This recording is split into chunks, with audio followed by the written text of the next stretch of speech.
Diamond ওয়ার্ল্ডের মালিক দিলীপ কুমার আগারওয়ালার বিরুদ্ধে চোরাচালানের মাধ্যমে স্বর্ণ ও হীরা সংগ্রহ করে ৬৭৮ কোটি ১৯ লাখ ১৪,০১৪ টাকার মানি লন্ডারিংয়ের প্রাথমিক সত্যতা পাওয়ায় মামলা রুজু করেছে সিআইডি। সিআইডির বিশেষ পুলিশ সুপার জসিমউদ্দিন খান মঙ্গলবার নিশ্চিত করেছেন, ২০২৪ সালের ২৯ সেপ্টেম্বর থেকে ডায়মন্ড ওয়ার্ল্ড লিমিটেডের আর্থিক লেনদেন নথিপত্র এবং ব্যাংক হিসাব পর্যালোচনা করে ফাইন্যান্সিয়াল ক্রাইম ইউনিট অনুসন্ধান শুরু করে।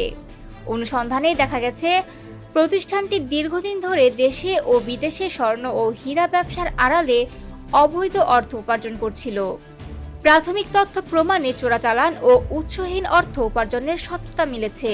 সিআইডি সূত্রে জানা গেছে, ২০০৬ সালের ৬ সেপ্টেম্বর থেকে ২০২৪ সালের ৮ ফেব্রুয়ারি পর্যন্ত প্রতিষ্ঠানটি এলসির মাধ্যমে বৈধভাবে বিদেশ থেকে ৩৮,৪৭,৪৮,০১১ টাকা ৫২ পয়সা মূল্যের স্বর্ণবার, অলংকার, লুজ ডায়মন্ড ও অন্যান্য দ্রব্য আমদানি করেছে।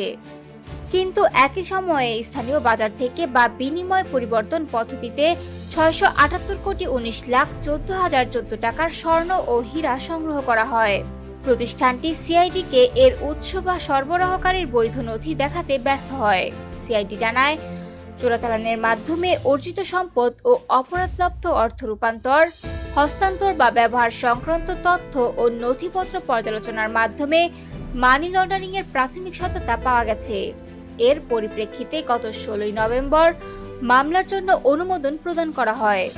গুলশান থানায় দায়ের করা মামলাটি সিআইডির তফসিলভুক্ত হওয়ায় তদন্ত সিআইডি পরিচালনা করবে।